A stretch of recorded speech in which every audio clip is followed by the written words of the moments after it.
नमस्कार मेरे डर और सस्पेंस के शौकीन साथियों, मैं हूं आपका अपना मिस्टर गुलशान और आप सबका दिल से स्वागत है गुलशान हॉरर स्टोरी पर। आज मैं लेकर आया हूं एक ऐसी खूंखार और डरावनी कहानी जो आपके रोंगटे खड़े कर देगी। ये कहानी है एक ऐसे रेलवे स्टेशन की जहां से गुजरने वाला शायद ही कभी जिंदा लौटा हो। दोस्तों, आप हमारे वीडियो को देखते हैं, डरते भी हैं और पसंद भी करते हैं, लेकिन अभी तक बहुत से लोग हमारे चैनल को सब्सक्राइब नहीं करते। इससे हमें नई कहानियां बनाने का हौसला नहीं मिलता। अगर आप चाहते हैं कि हम आपके लिए रोजाना ऐसी ही डरावनी और रहस्यमयी कहानियां लेकर आते रहें, तो प्लीज हमारे चैनल गुलशान हॉरर स्टोरी को अभी सब्सक्राइब कर लें। और हाँ दोस्तों, आप हमें कहां से देख रहे हैं यह बात हमें कमेंट में जरूर बताइएगा। कल के वीडियो में हमने देखा था कि प्रीति शुक्ला उत्तर प्रदेश से हमें देख रही थी। आप भी अपना नाम और जगह लिखना मत भूलिए। तो चलिए दोस्तों, अब बिना देर किए शुरू करते हैं आज की यह खूंखार रेलवे स्टेशन की कहानी। रात का समय था, घड़ी ने 12 बजाए ही थे।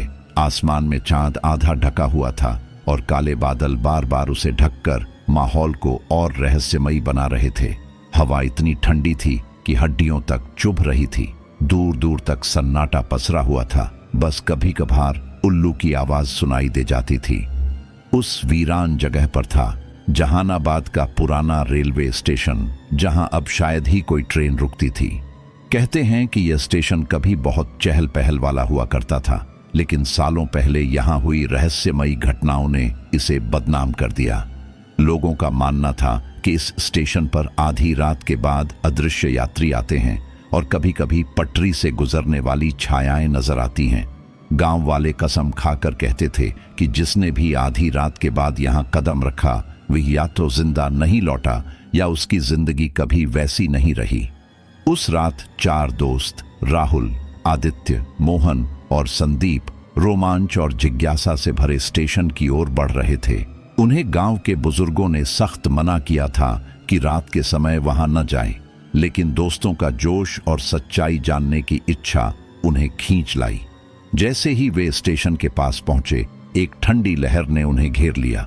स्टेशन की पुरानी इमारत टूट फूट चुकी थी। छत से झाड़ियां लटक रही थीं, दीवारों पर सीलन और खाई जम गई थी।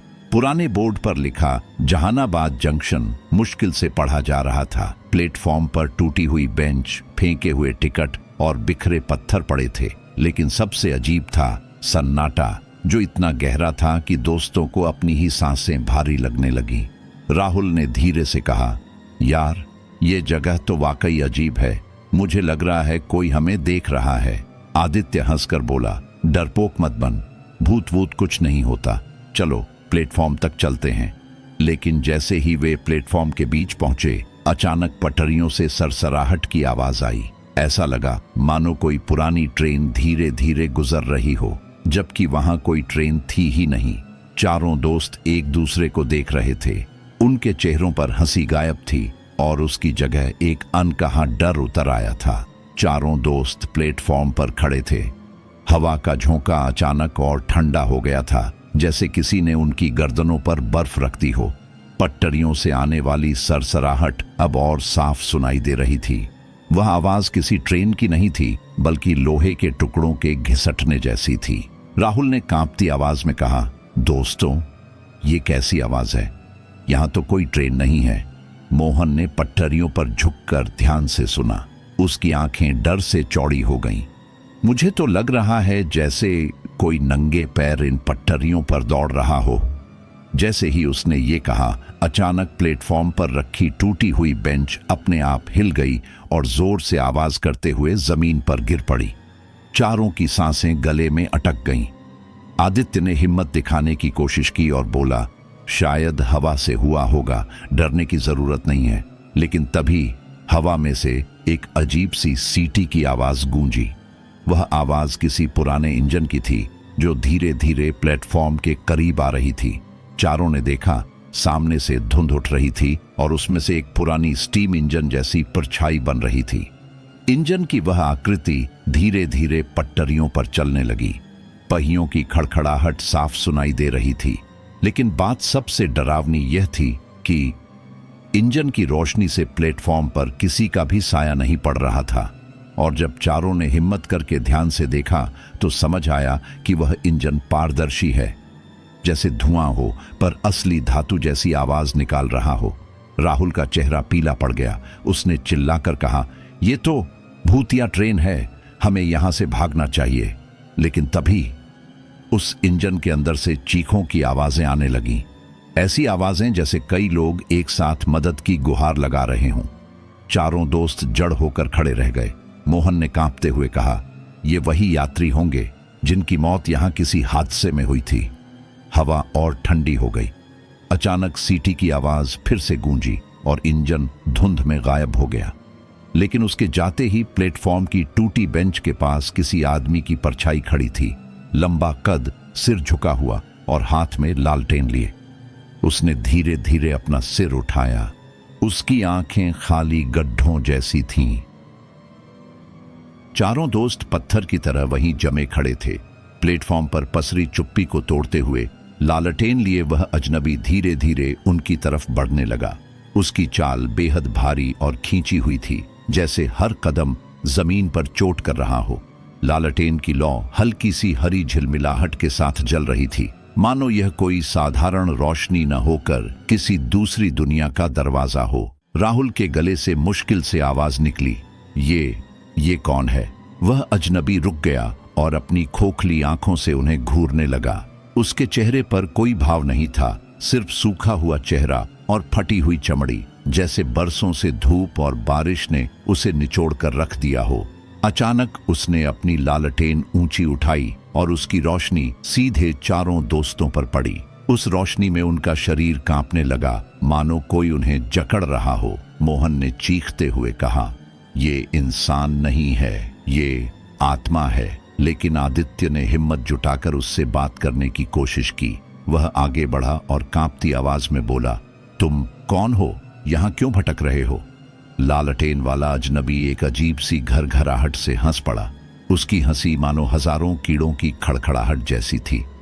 फिर उसने बहुत धीमे स्वर में कहा, "ये स्टेशन तुम्हारा नहीं, हमारा है।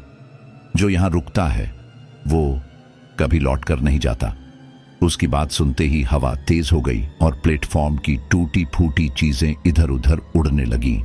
चारों दोस्त डर से एक दूसरे के ओर करीब हो गए। तभी उस अजनबी ने लालटेन उनके सामने रखा और उसकी लौ तेज होकर नीली होने लगी। नीली लौ में उन्हें प्लेटफॉर्म की दीवार पर खून से बने हाथों के निशान दिखाई दिए, जो धीरे धीरे हिल रहे थे, मानो कोई अंदर से निकलने की कोशिश कर रहा हो। आदित्य ने दबी आवाज में कहा, "दोस्तों, ये जगह शापित है। ये लालटेन हमें उस हादसे की सच्चाई दिखा रही है।" जैसे ही उसने यह कहा, अजनबी अचानक हवा में गायब हो गया, लेकिन उसकी लालटेन जमीन पर गिरकर वहीं जलती रही। और उसके ठीक बाद स्टेशन की घड़ी अपने आप रात के 12 बजने की आवाज करने लगी, जबकि असल में घड़ी टूटी हुई थी। चारों समझ गए कि अब असली डर की शुरुआत हुई है। स्टेशन की घड़ी के 12 बजते ही पूरे प्लेटफॉर्म पर सन्नाटा और गहरा हो गया। हवा में अजीब सी गंध भर गई, कभी लोहे जैसी, कभी सड़े खून जैसी। चारों दोस्त अब लालटेन के चारों ओर खड़े थे, जो अभी भी नीली लौ से जल रही थी। नीली रोशनी धीरे धीरे पटरियों की ओर खींच रही थी, मानो उन्हें किसी छुपे रहस्य की तरफ बुला रही हो। मोहन ने कांपते हुए कहा, "दोस्तों, हम यहां से निकल चलते हैं। ये जगह ठीक नहीं है।" लेकिन आदित्य ने दृढ़ आवाज में जवाब दिया, "नहीं, अगर अब भागे तो हमेशा डरते रहेंगे। हमें जानना होगा कि आखिर यहाँ होता क्या है।" सब डर के बावजूद आदित्य के पीछे हो लिए। वे धीरे धीरे टूटी पटरी की ओर बढ़ने लगे। जैसे ही उन्होंने पटरियों के पास कदम रखा, अचानक लालटेन की लौ और तेज हो गई और पटरियों पर लाल लाल धब्बे दिखाई देने लगे। पहले सबको लगा यह जंग है, लेकिन जब रोशनी और फैली तो सबकी आंखें फटी रह गईं। वो खून के धब्बे थे और अब भी तरल होकर चमक रहे थे, मानो किसी ताजे हादसे का निशान हो। तभी पटरी पर से अचानक एक ट्रेन आने की सीटी सुनाई दी। वे सब चौकन्ने होकर पीछे हटे, लेकिन नजरों के सामने अंधेरे से एक पुरानी जर्जर ट्रेन उभर आई। वह बिना इंजन की आवाज के धीरे धीरे उनकी तरफ आ रही थी। ट्रेन की खिड़कियों में धुंधली आकृतियां थीं, कभी महिला की, कभी पुरुष की और कभी छोटे बच्चों की। उन सब के चेहरे खून से लथपथ थे और उनकी आंखें खाली गड्ढों जैसी। राहुल ने डर से चीखते हुए कहा, ये तो वही यात्री हैं जो हादसे में मरे थे। ट्रेन उनके सामने आकर पटरी पर रुक गई। तभी पटरी से खून उबलने लगा और चारों के पैरों के नीचे से गर्म भाप निकलने लगी। ट्रेन की खिड़कियों से हाथ बाहर निकलकर उन्हें पकड़ने लगे, कभी किसी की कलाई, कभी गला, कभी पैर। विक्रम ने बुरी तरह छटपटाते हुए कहा, छोड़ो हमें छोड़ दो। लेकिन तभी पटरी से उठती हुई आवाज गूंजी, ये पटरी हमारी कब्र है, तुम यहां जिंदा नहीं बचोगे। चारों बुरी तरह चिल्लाते हुए खून से सनी पटरी से पीछे हटे, लेकिन ट्रेन वहीं खड़ी रही और उसकी सीटी बार बार गूंजने लगी, इतनी डरावनी कि लगता था पूरा स्टेशन फट पड़ेगा। आदित्य ने दांत भींच कर कहा, दोस्तों, ये पटरी शापित है और ये आत्माएं हमें यहां रोकना चाहती हैं। अगर हमने सच न जाना तो अगली बार हमारी लाशें भी इन्हीं पटरी पर होंगी। उनकी आंखों में अब डर के साथ साथ सवाल भी जल रहा था। चारों दोस्त अभी भी उस खून से सनी पटरी से कुछ ही दूरी पर खड़े थे। उनके दिल की धड़कनें इतनी तेज थीं कि मानो छाती फाड़कर बाहर निकल आई। पुरानी भूतिया ट्रेन अब भी वहीं खड़ी थी और उसकी खिड़कियों से झांकते मृत यात्रियों के चेहरे और भी साफ दिख रहे थे। हर चेहरा मौत के दर्द और यातना से भरा था। अचानक ट्रेन के भीतर से अजीब सी हलचल होने लगी। परछाइयां धुंध की तरह खिड़कियों से बाहर निकलकर प्लेटफॉर्म की ओर बढ़ने लगी। धीरे धीरे उनका आकार इंसानी शरीर जैसा हो गया, काले धुएं में लिपटे हुए, लेकिन उनके चेहरे अब भी पहचान में आ रहे थे। वे वही लोग थे जिनकी मौत कई साल पहले ट्रेन दुर्घटना में हुई थी। राहुल कांपती आवाज में बोला, ये सब हमें देख रहे हैं। क्यों? इनकी आंखें इतनी खाली क्यों हैं? परछाइयां एक एक करके दोस्तों के चारों ओर घिर गईं। हवा इतनी ठंडी हो गई कि उनके हाथ पैर सुन्न पड़ने लगे। मोहन ने अपने कानों में फुसफुसाहट सुनी, हमारा दर्द देखो, हमारी मौत देखो, हमें इंसाफ दिलाओ, वरना तुम्हें भी यही अंजाम मिलेगा। विक्रम ने डर के मारे आंखें बंद कर लीं। तभी उसने महसूस किया कि कोई बर्फीली हथेली उसकी गर्दन को पकड़ रही है। उसने चीख मारकर आंखें खोलीं और देखा कि एक परछाई ने सचमुच उसकी गर्दन जकड़ रखी है। आदित्य ने तुरंत उसे खींचकर अलग किया, लेकिन उस जगह पर विक्रम की गर्दन पर काले निशान उभर आए। धीरे धीरे परछाइयां और भी पास आने लगीं। अब वे केवल खड़े नहीं थीं, बल्कि कदम कदम पर आगे बढ़ रही थीं, मानो जिंदा इंसानों की तरह। उनकी चाल भारी और खतरनाक थी। हर कदम पर लगता था कि जमीन कांप रही है। अचानक ट्रेन के डिब्बे से एक महिला की आत्मा बाहर निकली। उसकी लंबी सफेद साड़ी जमीन पर घसीट रही थी और उसके बाल हवा में बिखरे हुए थे। उसकी आंखें गहरी काली थीं और होंठों से खून रिस रहा था। उसने ठंडी आवाज में कहा, तुम सब क्यों आए हो यहां? क्या तुम्हें जिंदा रहना नहीं है? चारों दोस्त अब पूरी तरह डर से जकड़ चुके थे, लेकिन आदित्य ने हिम्मत जुटाते हुए कहा, हमें सच जानना है। अगर यहां कोई शाप है तो हमें उसका कारण पता करना होगा। महिला आत्मा ने एक भयानक हंसी हंसते हुए कहा, तो ठीक है, जानोगे भी और भुगतोगे भी। उसकी चीखते हुए आवाज पूरे स्टेशन में गूंज गई। उसी वक्त बाकी सभी परछाइयां एक साथ चीखने लगीं, मानो 100 से ज्यादा आत्माएं एक साथ दर्द में तड़प रही हों। प्लेटफॉर्म की दीवारें कांपने लगीं, छत से धूल गिरने लगी और हवा में खून की गंध और तेज हो गई। चारों दोस्तों ने डर के बावजूद एक दूसरे का हाथ कसकर पकड़ लिया। उन्हें अब साफ लग रहा था कि यह आत्माएं केवल डराने के लिए नहीं थीं, बल्कि कुछ चाहती थीं। स्टेशन पर फैले उस सन्नाटे को अचानक आत्माओं की चीखों ने तोड़ दिया। चारों दोस्तों के कान सुन्न पड़ गए थे। प्लेटफॉर्म पर खड़ी वह पुरानी ट्रेन जैसे खुद जिंदा हो गई थी। उसके पहिए हिलने लगे, डिब्बों की खिड़कियां खड़खड़ाने लगीं और लोहे की चादरों से भयानक आवाज आने लगी। ऐसा लग रहा था मानो मृत यात्रियों की आत्माएं उस ट्रेन से जुड़ी हुई हों और उनका दर्द अब बाहर निकलना चाहता हो। महिला आत्मा जो सफेद साड़ी में थी आगे बढ़ी और ठंडी हवा का झोंका चारों दोस्तों को छू गया। उनकी रूह कांप उठी। वह धीरे धीरे पास आई और अपनी उंगली से जमीन की ओर इशारा किया। जमीन पर अचानक खून से भरे हाथों के निशान उभर आए। हर निशान मानो एक दर्दनाक कहानी सुना रहा था। वह आत्मा धीमी लेकिन कड़क आवाज में बोली, सालों पहले यहाँ एक हादसा नहीं बल्कि साजिश हुई थी। उस रात ट्रेन में बैठे यात्री निर्दोष थे, लेकिन लालच और धोखेबाजी ने उनकी जान ले ली। राहुल ने कांपते हुए पूछा, कैसी साजिश? आत्मा की आंखें जलने लगीं और उसकी आवाज गूंज उठी। उस ट्रेन को पटरी से उतार दिया गया था। कुछ लोगों ने खजाने और सत्ता के लालच में पूरा षड्यंत्र रचा। उस खून से सनी पटरी पर सैकड़ों जानें गईं। आज तक उनकी चीखें इसी स्टेशन में गूंजती हैं। चारों दोस्त एक दूसरे को हैरानी से देखने लगे। अब उन्हें समझ आ रहा था कि ये आत्माएं केवल डराने नहीं आईं, बल्कि अपने दर्द की गवाही दे रही थीं। मोहन ने डर और साहस को मिलाकर कहा, क्या हम आपकी मदद कर सकते हैं? क्या आपकी आत्माओं को शांति मिल सकती है?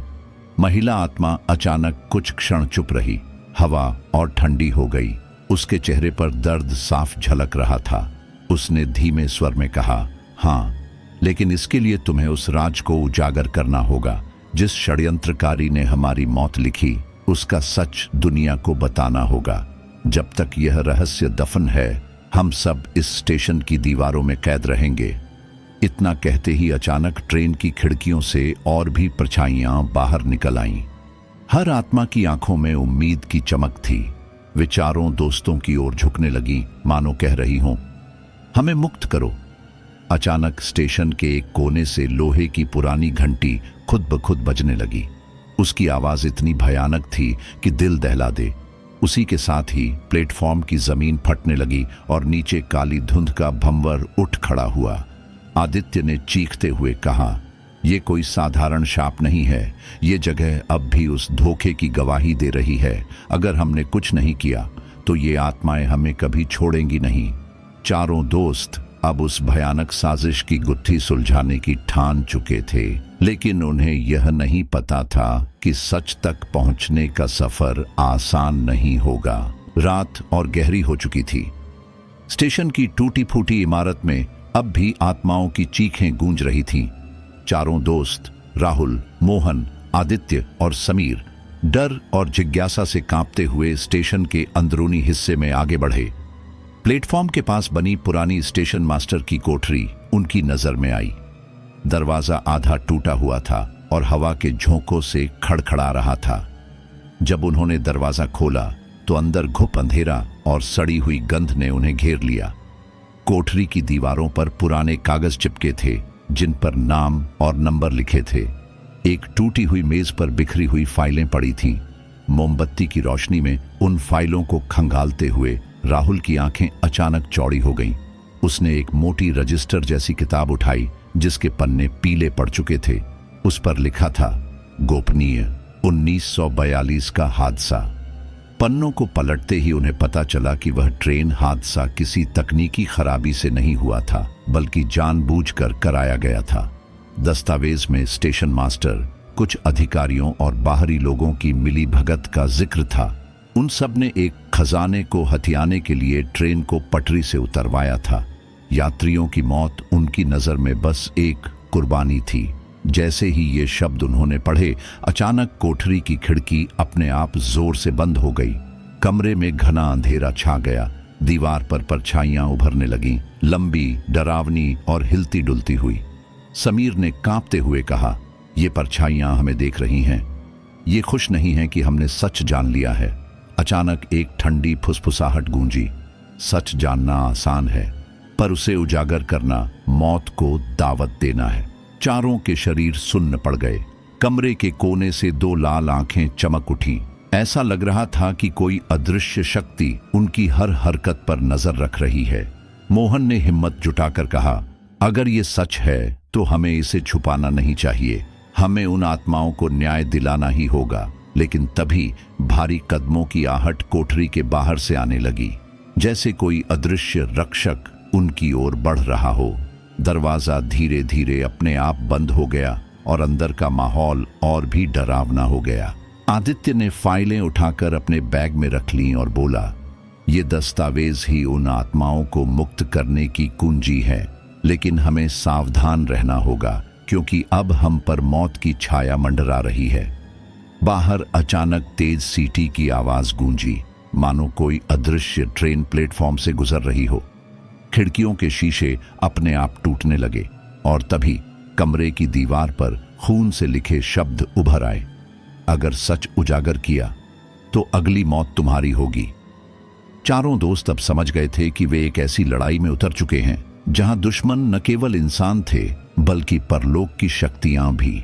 कोठरी से बाहर निकलते ही चारों दोस्तों ने महसूस किया कि पूरा स्टेशन जैसे किसी अदृश्य कैद खाने में तब्दील हो चुका है।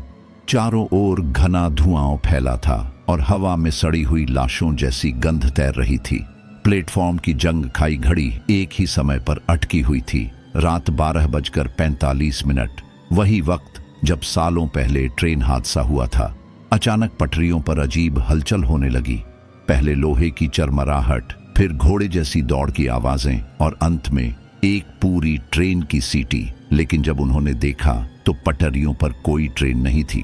धुएं के बीच से सिर्फ लाल लाल आंखें झांक रही थीं। ऐसा लग रहा था जैसे हादसे में मरे हुए यात्री भूतिया सवारी बनकर लौट आए हों। मोहन ने कांपती आवाज में कहा, ये आत्माएं हमें छोड़ेंगी नहीं, ये हमसे अपना सच छुपाने की कसम तुड़वाना चाहती हैं। जैसे ही उसने ये कहा, अचानक अदृश्य हाथों ने उसका गला दबाना शुरू कर दिया। वह हवा में उठ गया और जमीन पर पटक दिया गया। बाकी तीनों ने उसे खींचकर किसी तरह बचाया, लेकिन अब प्लेटफॉर्म पर लाल रंग का पानी बहने लगा जो धीरे धीरे खून में बदल गया। पूरे प्लेटफॉर्म पर खून की नदी बह रही थी और उसमें से हाथ निकलकर उनकी ओर बढ़ने लगे। राहुल चिल्लाया, ये हमें मार डालेंगे, हमें इन फाइलों को मंदिर या किसी सुरक्षित जगह तक ले जाना होगा। इतने में पीछे से तेज चीख सुनाई दी। आदित्य ने मुड़कर देखा तो खून से लथपथ एक औरत, जिसका चेहरा आधा जला हुआ था, उनकी ओर रेंग रही थी। उसकी आंखें खून टपका रही थीं और मुंह से वही एक ही शब्द निकल रहा था, धोखा, धोखा, धोखा। समीर ने हिम्मत जुटाकर अपनी जेब से माचिस निकाली और स्टेशन की पुरानी लकड़ी की बेंच पर आग लगा दी ताकि रोशनी और धुआं भूतों को दूर रख सके। लेकिन जैसे ही आग जलने लगी, पूरी इमारत से चीखों का शोर गूंजने लगा, मानो हजारों आत्माएं एक साथ दर्द से कराह रही हों। अचानक किसी ने आदित्य के बैग से फाइल खींच ली। वह फाइल हवा में तैरने लगी और खुद पन्ने खुलने लगे। उन पन्नों से काले धुएं का तूफान उठा और चारों को घेर लिया। अब वे न केवल आत्माओं बल्कि उस शक्ति से भी भिड़ रहे थे जिसने ये हादसा कराया था और जो अभी भी स्टेशन पर राज कर रही थी। चारों दोस्तों ने एक दूसरे का हाथ कसकर पकड़ा, लेकिन तभी खून की नदी और तेज हो गई और प्लेटफॉर्म कांपने लगा। दूर से वही भूतिया ट्रेन सीटी मारते हुए उनकी ओर आती दिखी, लेकिन इस बार उसके डिब्बों में सिर्फ कंकाल बैठे थे। राहुल ने दांत भींचकर कहा, अब या तो ये हमें निगल जाएगी या हम इसे खत्म करेंगे। और तभी ट्रेन की आवाज और पास आती गई और प्लेटफॉर्म खून से पूरी तरह डूब गया। भूतिया स्टेशन पर फैला खून और आत्माओं की चीखें अब और भी भयानक रूप ले चुकी थीं। अचानक पटरियों पर वह मौत की ट्रेन आकर रुक गई। सीटी की आवाज इतनी तेज थी कि चारों दोस्तों के कान फटने लगे। धुएं से भरे डिब्बों की खिड़कियों से झांकते कंकाल यात्री उनकी ओर खाली नजरों से देख रहे थे। ट्रेन का दरवाजा अपने आप खुला और अंदर से जली हुई औरत की वही परछाई बाहर आई, जिसकी आंखें खून से लथपथ थीं। उसने अपनी उंगली चारों की ओर उठाई और चीखी, तुम लोग यहाँ क्यों आए हो? इस सच को छेड़ा क्यों? हमने तो मौत में भी चैन नहीं पाया और अब तुम सबको भी चैन से जीने नहीं देंगे। उसकी चीख के साथ ही प्लेटफॉर्म हिलने लगा और डिब्बों से एक एक करके आत्माएं बाहर निकलने लगी।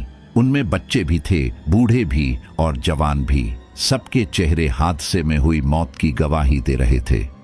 उनके शरीर टूटे फूटे थे, किसी के हाथ गायब थे, किसी की आंखें।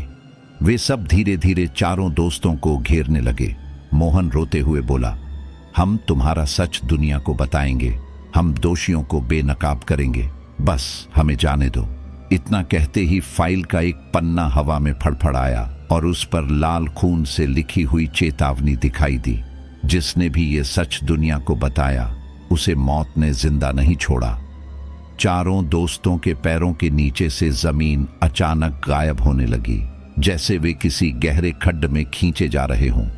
उनके चारों ओर आत्माओं का झुंड चीखते हुए कह रहा था, अब तुम हमारी मौत के गवाह हो, अब तुम भी हमारे साथ हमेशा के लिए यहां कैद रहोगे। राहुल ने कांपती आवाज में कहा, नहीं, हम जरूर बाहर निकलेंगे, चाहे हमें अपनी जान ही क्यों ना देनी पड़े। इतना कहते ही भूतिया ट्रेन ने तेज सीटी मारी और धीरे धीरे प्लेटफॉर्म से गायब होने लगी। लेकिन जाते जाते वह औरत जमीन पर खून से एक शब्द लिख गई, अभी खत्म नहीं। और अचानक सब कुछ शांत हो गया। न खून, न चीखें, न आत्माएं, बस चारों दोस्त प्लेटफॉर्म के बीचों बीच खड़े थे, थके हुए, घायल, लेकिन जिंदा। लेकिन उनका दिल अभी भी धड़क रहा था एक ही सवाल पर, क्या वाकई ये खत्म हो गया या असली खेल अब शुरू होगा। चारों दोस्त राहुल, मोहन, सुनील और आकाश अब भी उस वीरान प्लेटफॉर्म पर खड़े थे। रात के सन्नाटे में उनकी सांसों की आवाज तक गूंज रही थी। उन्हें लगा कि सब खत्म हो चुका है, मगर असली डर अभी बाकी था। अचानक स्टेशन की पुरानी घंटी अपने आप बजने लगी, टन टन टन। घंटी की आवाज के साथ ही एक ठंडी लहर पूरे प्लेटफॉर्म पर दौड़ गई। पटरियां लाल चमकने लगीं और उनमें से आग की लपटें उठीं। फिर वही जली हुई औरत की परछाई प्रकट हुई। उसके चेहरे पर अब मुस्कान थी, लेकिन वह मुस्कान इतनी खतरनाक थी कि दोस्तों की रूह कांप गई। उसने धीरे धीरे कहा, तुम लोगों ने यहाँ का सच जान लिया है, अब तुम चाहकर भी वापस अपनी जिंदगी में नहीं जा सकते। ये स्टेशन सिर्फ मौत का नहीं, श्राप का भी है। जिसने यहाँ का रहस्य जाना वह यहाँ की आत्माओं का हिस्सा बन जाता है।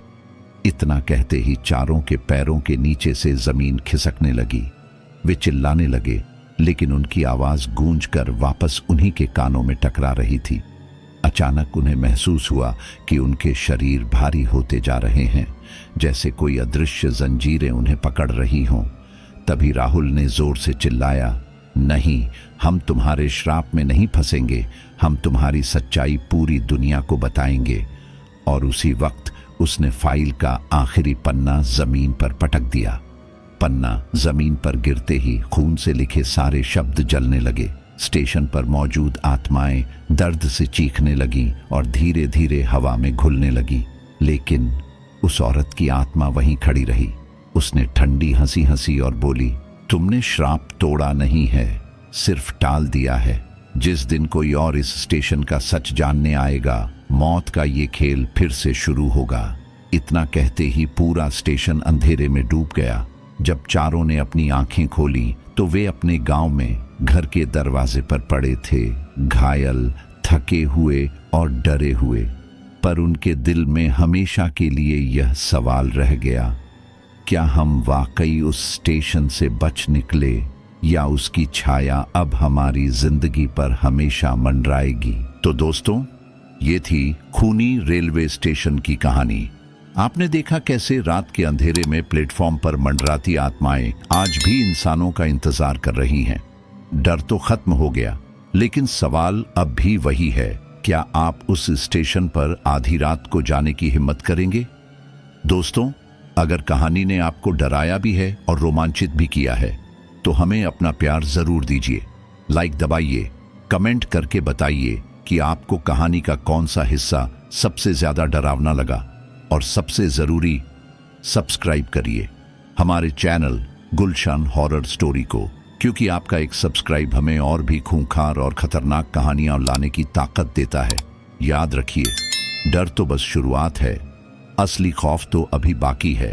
तो मिलते हैं अगली भूतिया कहानी में। तब तक अंधेरे से बचकर रहिए, क्योंकि परछाइयां कभी झूठ नहीं बोलती।